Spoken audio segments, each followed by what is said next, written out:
Update, brought to you by Simcox Advocates, advising businesses and families since 1949. Visit simcox.com or call 690 300. Manx Radio's Update with Andy Wint.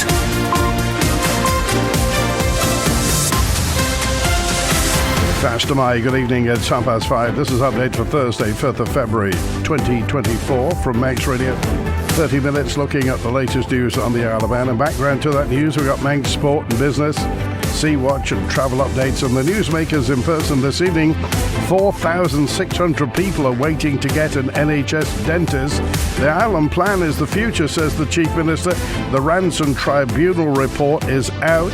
The TT is financially viable, says the government, and in 10 years, 9 new public sector homes have been built. Man Benham for all your business and legal needs. First of all, at 29 minutes ahead of 6 o'clock, the Update News headlines. Faster Mai, Siobhan Fletcher. Faster Mai. A report looking into government's management of the Dr Rosalind Ranson case has found that litigation was not conducted to a satisfactory standard of competency, but not for any sinister reason. Richard Wright KC says the tribunal defence undertaken by the DHSC was conducted in good faith, and there is no evidence that any documents were modified, false or deliberately misleading. Garth Commissioners is increasing its rate by 14%, the highest of any authority on the island. It will be set at 191.5 pence in the pound, and the local authority says the decision was made after careful discussion. The number of Manx residents waiting to join an NHS dental waiting list has increased to more than 4,600. It's up almost 400 compared to September last year, with some of those on the list having been waiting almost 4 years. Further afield, Northern Ireland's government could sit on Saturday for the first time in 2 years. The DUP has written to the Speaker at Stormont, confirming the conditions exist for the return of power sharing. We understand Lewis Hamilton's on the brink of a move to Ferrari. He's won 6 of his 7 world titles with Mercedes. And a monkey that was on the run from a zoo in the Scottish Highlands has been caught in someone's garden. The Japanese macaque called Honshu escaped from its closure on Sunday. They're your headlines, news at 6. Secure tomorrow today with Man Benham's guidance on powers of attorney and more. Manx Radio Weather with Manx Glass and Glazing. Goromaya, thank you, Siobhan. From the Ronaldsway Met Office, there is a strong wind warning in the North Irish Sea. State of sea is moderate, and the evening weather on the Isle of Man, cloudy and dry. Some drizzle outbreaks and widespread hill fog in a moderate, later fresh, then strong southwesterly. We're down to 6 degrees through the night, but it'll rise overnight to about 8 degrees around dawn. For Friday, Jehenya, cloudy tomorrow with patchy drizzle, especially over windward hills and coasts in a fresh to strong southwesterly, up to 12 degrees Celsius. Overnight minimum is 8. For Jasan, Saturday, cloudy with only intermittent rain on a fresh to strong southwest wind. Top temperature 11. Tide's on the way out. Low waters 21 minutes before 10. High tide 4:45 a.m. Sunrise 4 minutes past 8. And the morning low water at 2 minutes past 10. Manx Glass and Glazing are proud to be an approved contractor with Construction Isle of Man. Call the team on 674 573 or visit the showroom on the Snugborough Trading Estate.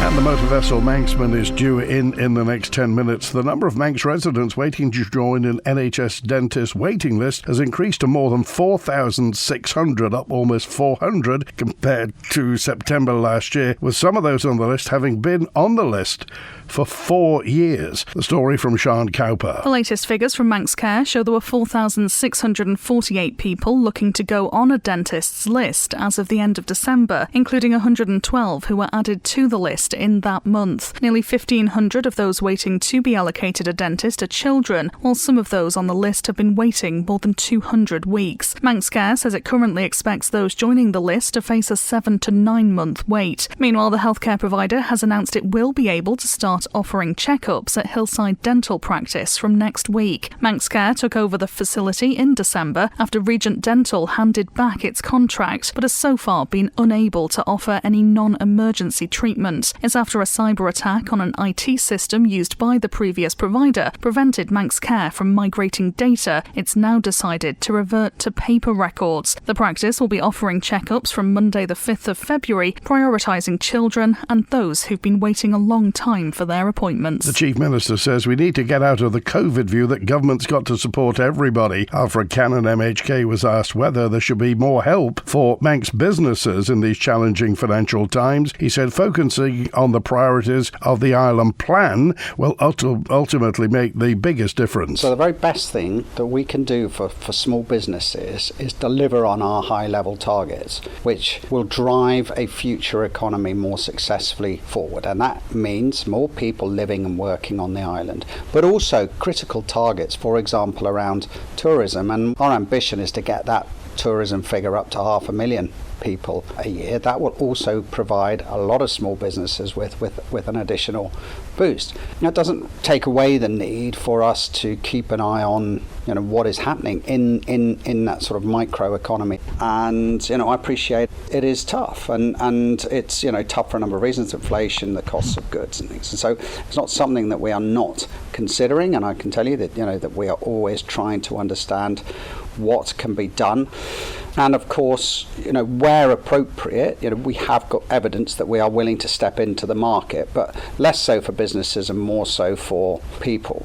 But we do need to try and get out of this COVID view that the government must step in to help every business sector in certain circumstances, because really COVID was a one-off, and we've got to try and let the market, natural market, and the success of that, which we hope to drive by delivering on the Island Plan, ensuring that these small businesses can find ways to survive. But there's also lots of other reasons why a small business, for example, may find it difficult, and that includes competition opening up. So I try to steer away from just picking on one individual example and look at the economy more broadly. And as I said to you right at the beginning, the evidence is that the economy more broadly is still doing well, even though we are all feeling that, and I acknowledge this, all feeling that in our pocket.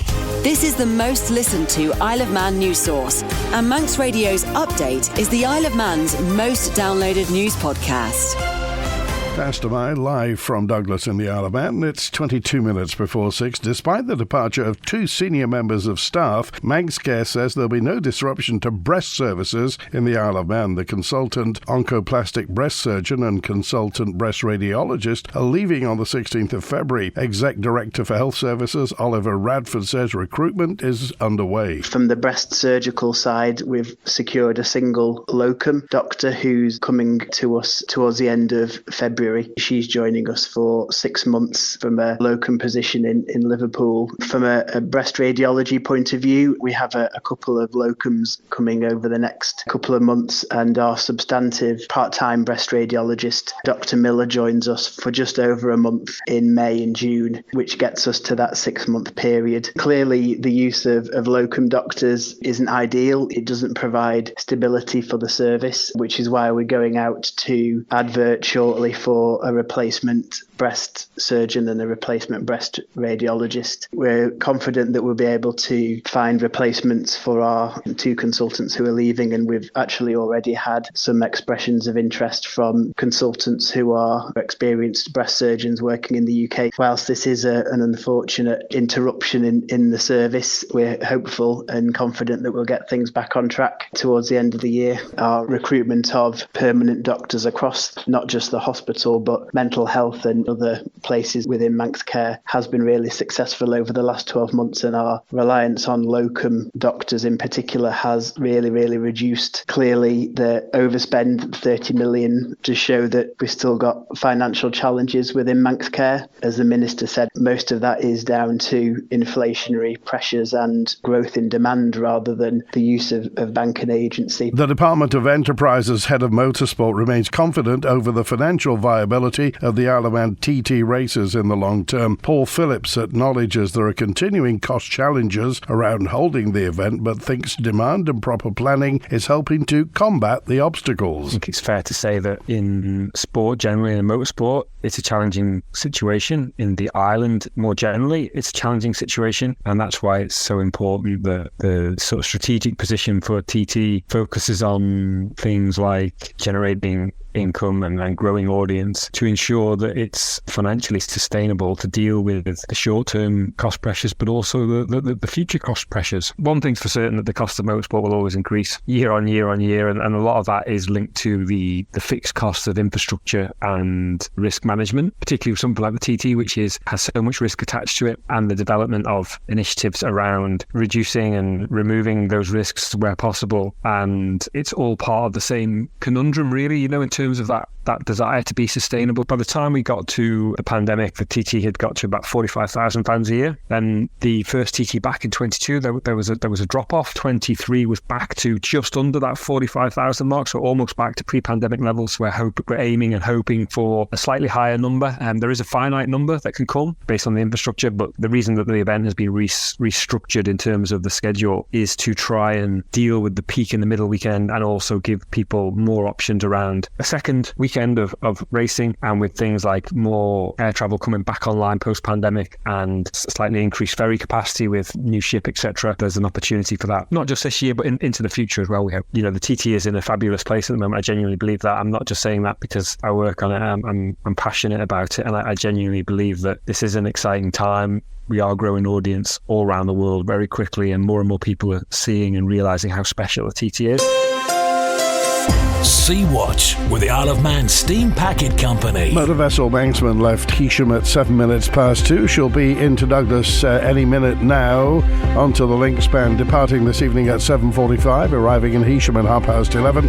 Overnight departures 2:15 from Lancashire, back to Douglas at 6 tomorrow morning. And the morning departure 8:45, Manxman heads to Heysham. Follow the Steam Packet on Twitter for the latest sailing information.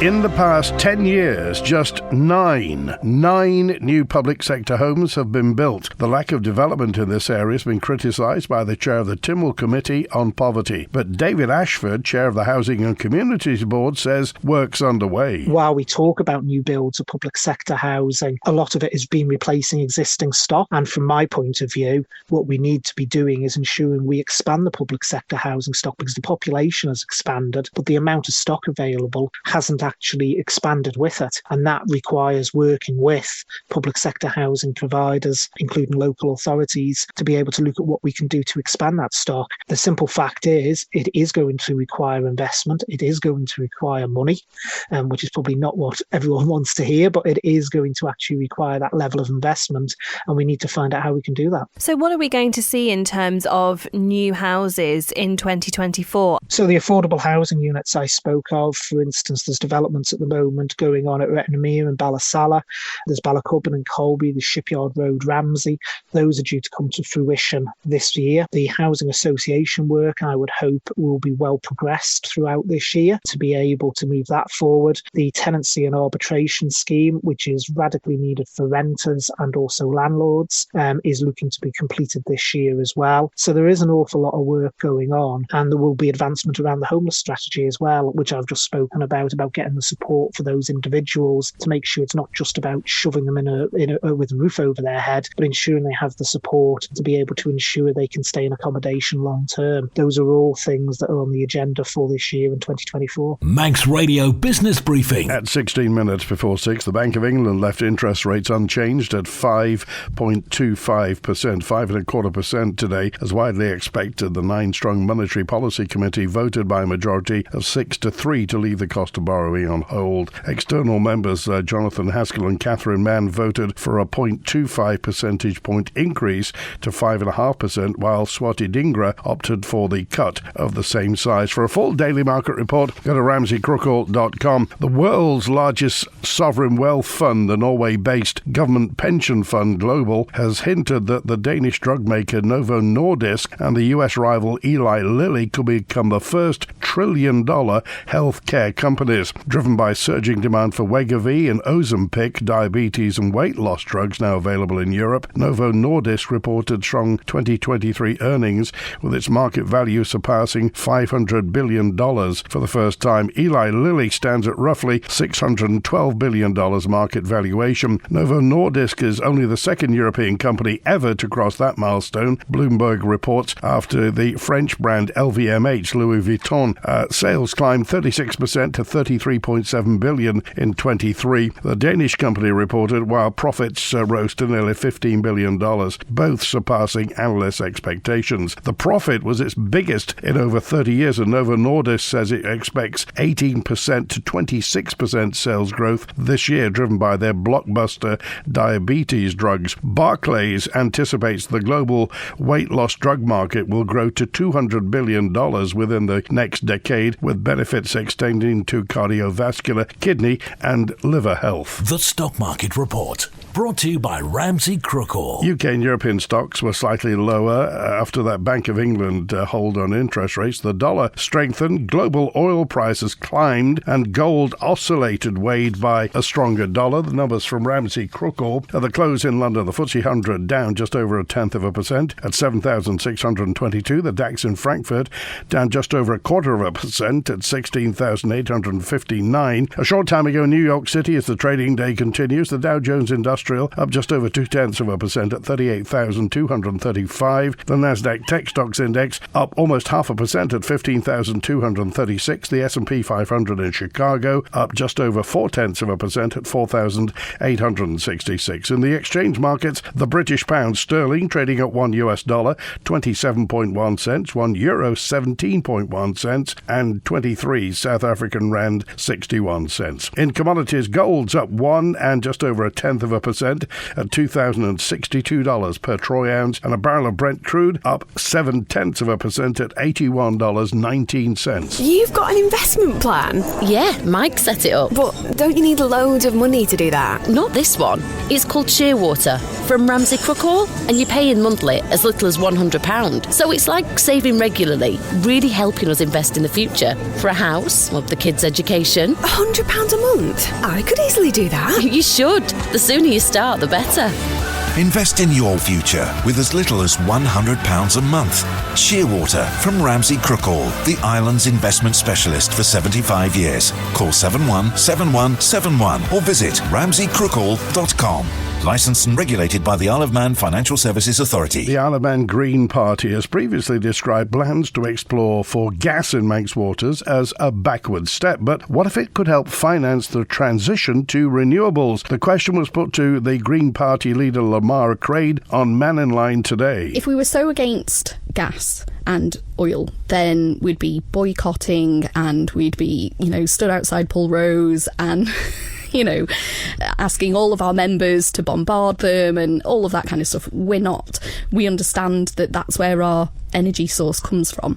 And, I, for one, would like to live in a flat that's nice and warm and, be able to have a hot shower and boil the kettle. So, we're not expecting it to change overnight. But what we don't want is to invest down the wrong road, and that's what we're doing. And it's a new venture that the Isle of Man government is employing with this private business, and we're not entirely sure how much revenue is going to be generated from it anyway. So that's the reality of it, is that there's a green fund out there at the minute. Local government can't even get any money from that.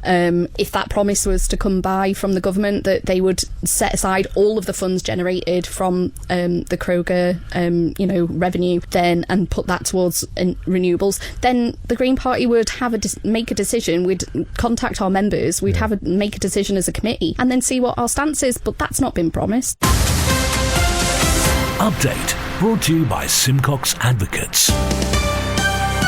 Manx Radio Sport. Fast am I, Rob Pritchard. Fast am I. Good evening. Starting with motorsport, the Isle of Man TT Races is planning to bring in enhanced medical standards for competitors from 2025. Organisers ACU Events Limited says in collaboration with Manx Road Racing Medical Services, a new initiative is being launched to enhance the physical and mental health of riders. Once in place, the project will see races be subject to further assessments alongside the measures already in place. Currently, riders must file a medical report to the ACU as part of their application for a mountain course licence. months. Under the new plans from next year, each competitor would then also be subject to on-event medical assessment before first qualifying. Data such as lactate levels, blood glucose, heart rate and grip strength will be monitored before and after sessions. It's hoped, officials add, it will offer clarity on the TT's inherent risks and the unnecessary risks to help the event run safely without impacting the spectacle or DNA of the races. Staying with motorsport, and Kevin Rousseau's Sidecar World Championship commitments won't be affected by him joining Ben Birchall for this year's TT. That's from Steinhausen Racing, for which the Frenchman is passenger and teammate to Manx sidecar driver Harry Payne in the FIM competition. The team has confirmed Rousseau will remain with the outfit for the latest World Championship campaign and is wishing him well in his separate endeavours on the Snaefell Mountain course later this year. For TT 2024, Rousseau is replacing Tom Birchall, who announced his immediate retirement from racing in December. And in football, Manx amputee footballer Sean Jackson has enjoyed a dream debut for his club as he made his return from a long-term injury. He made his first appearance for Everton during game day 1 of fixtures of the IKO EAFL and scored the opening goal in a 2-2 draw with Portsmouth. Everton then earned a commanding 5-2 win against Chelsea in their second match. Jackson missed the entire 2023 campaign due to rupturing an ankle ligament whilst representing England at the 2022 World Amputee Football Cup.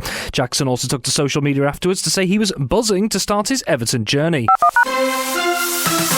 Manx Radio Travel, driven by Quayside Tyres and Service Centre. Inbound on Ronaldsway, the 5:25 Loganair from Manchester came in 10 minutes early. Next in, it's the 7:10.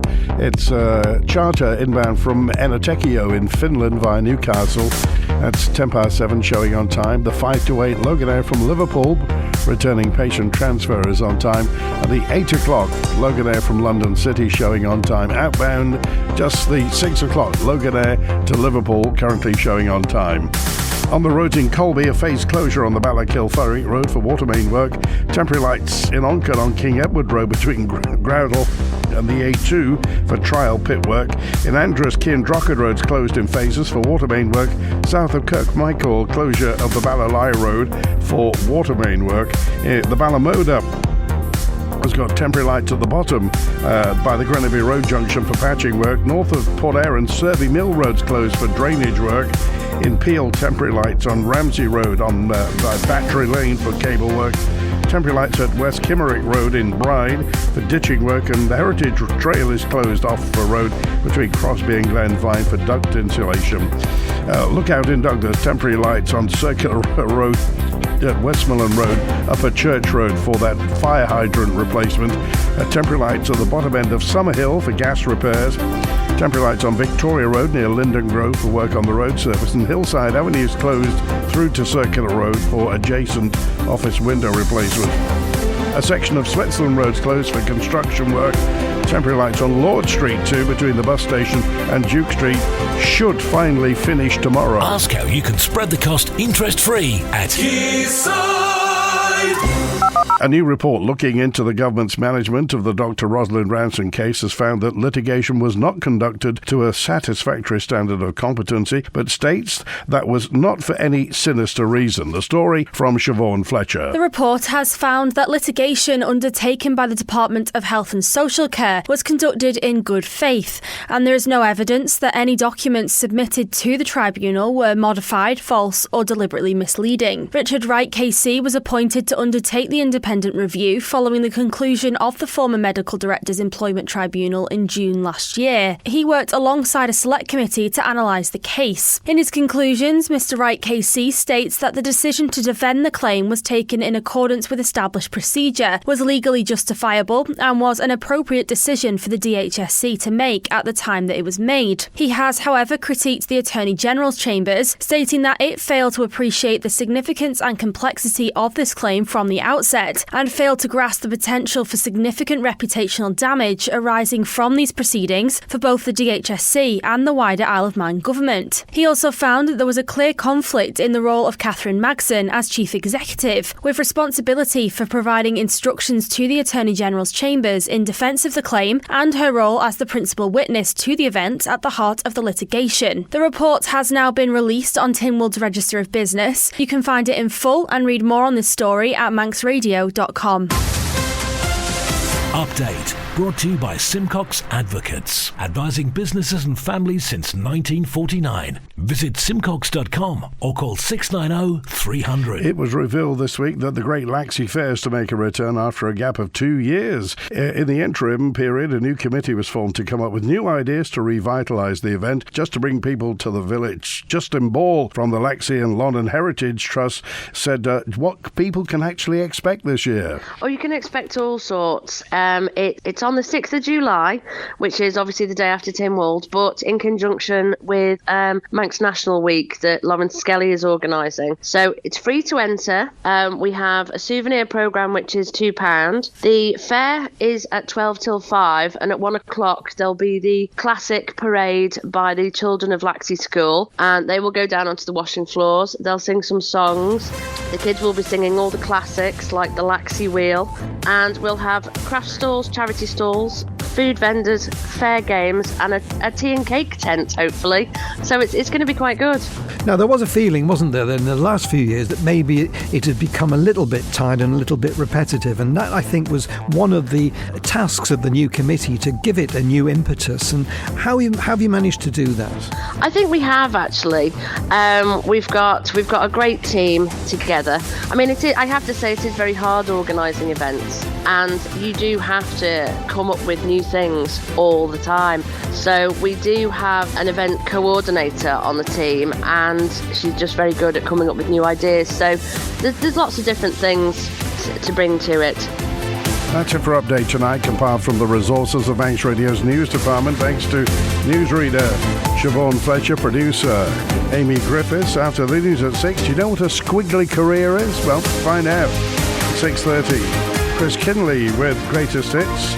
Maurice Powell with a little light music at 9, and I'm back tomorrow at 5:30. WINT